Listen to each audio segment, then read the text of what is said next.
Hello, Morongo Basin, and listeners around the world online at Z107.7 FM.com. Here is the Z107.7 Local news for Wednesday, September 18th, 2024. The Sheriff's Department is investigating what is being considered a homicide in 29 Palms. Last night at around 7:45 p.m., Sheriff's deputies from the Morongo Basin Station responded to a report that two people had been assaulted in the 3300 block of Bluegrass Trail. Deputies report finding one of the people dead. The second person was suffering from injuries and was transported to a hospital. A representative from the Sheriff's Department said that the crime scene is considered to be still active and that the investigation is ongoing. They did not indicate whether any suspects have been identified or if any arrests have been made. Z107.7 will provide updates as they become available. This is the second homicide investigation in the Morongo Basin this week, as the Sheriff's Department is still investigating the murder of 71-year-old James Bootwell, who was found dead in his Yucca Valley home on Friday. Scammers have been misrepresenting themselves as utility workers over the phone and are using the threat of service disconnection to get money out of folks who just want to keep the lights on. Online news editor Robert Hayden has the story. Southern California Edison is warning customers about the risk of scammers who are continuing to come up with new tactics to defraud customers. A new one making the rounds involves a customer posing as an SCE representative, threatening the customer with disconnection and the removal of their electric meter unless they make an immediate payment.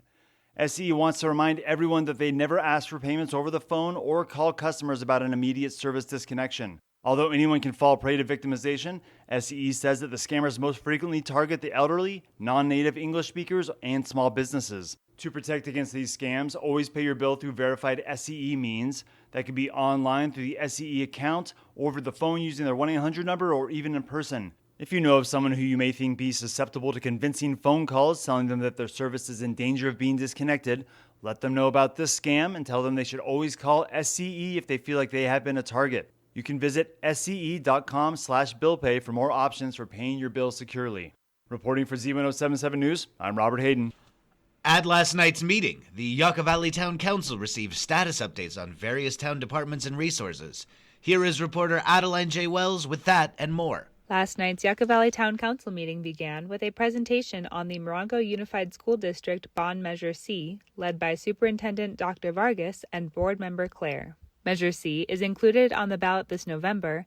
If passed by 55%, property owners would pay back the $88 million bond at $36.19 per $100,000 of property value.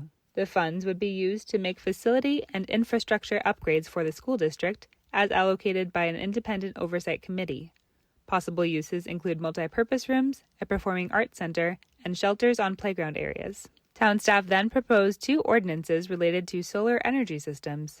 The first ordinance, discussed through a public hearing, removes solar rooftop energy systems from the town's development code. The second calls for adopting an electronic submittal program for such systems. Both of these systems are in accordance with recent changes at the state level, which aim to allow solar systems to be permitted more quickly and easily. Rooftop solar systems are subject to review by the Building and Safety Department, which has indicated the electronic submittal system will be ready for implementation in mid-October. The council then moved to a series of updates. Reporting for Z107.7, this is Adeline J. Wells.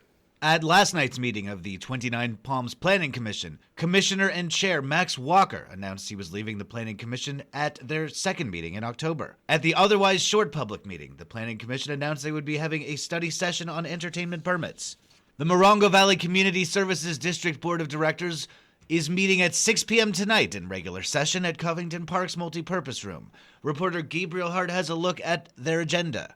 A memorandum of understanding aims to establish a partnership between the Desert Region Fire Safe and the MVCSD for the organization, design, installation, maintenance, and ownership responsibilities of a Smokey the Bear fire danger sign in Morongo Valley. The board will discuss, review, and approve the MOU. The board will discuss, review, and approve the fire department's apparatus attending the Great Shakeout in October. Sponsored by the Morongo Basin Community Emergency Response Team, the event showcases emergency entities, first responders, support systems, fire and law forces, military, and other organizations who support the Morongo Basin. The fire department's brush engine 461 is overdue for its annual maintenance service, so it's recommended the board discuss, review, and approve its servicing.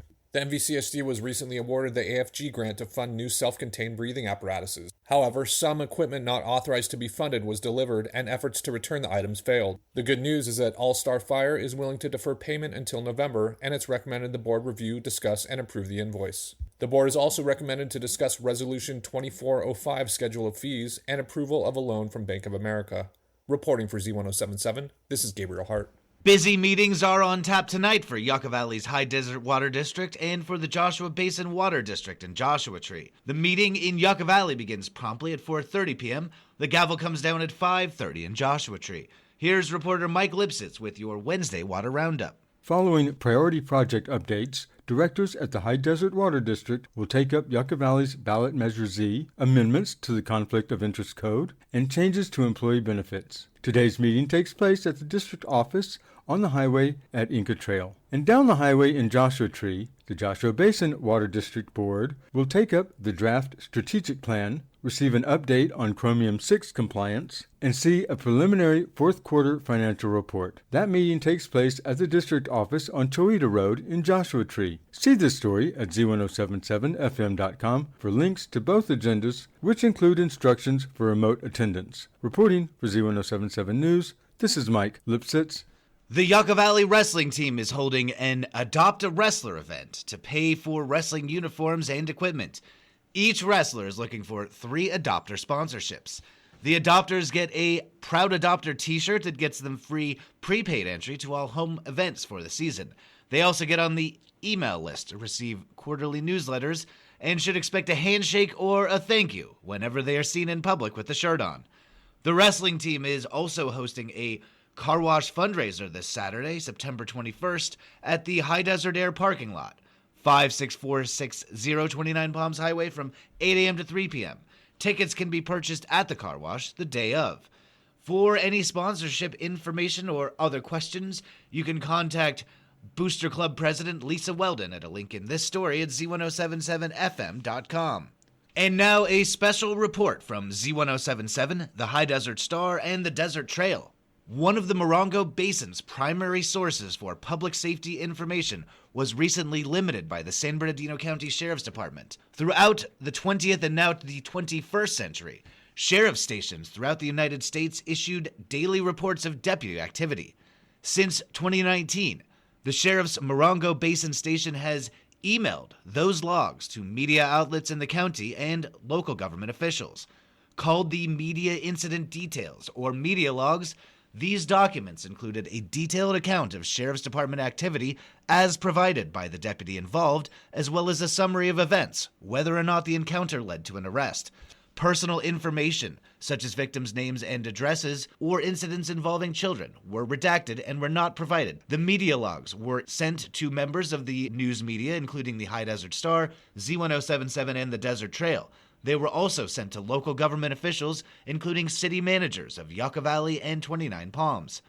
Prior to the email version of the media logs, High Desert reporters had access to the same information by visiting the Morongo Basin Station in person since at least 1979.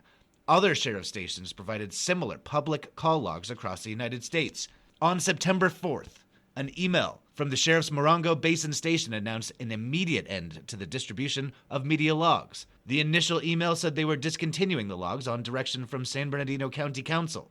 6 days later, a public information officer with the San Bernardino County Sheriff's Department sent another email on the decision saying, "For the sake of consistency and efficiency across the department and individual stations, the decision was made to discontinue providing media logs that were being produced by only a couple of our patrol stations."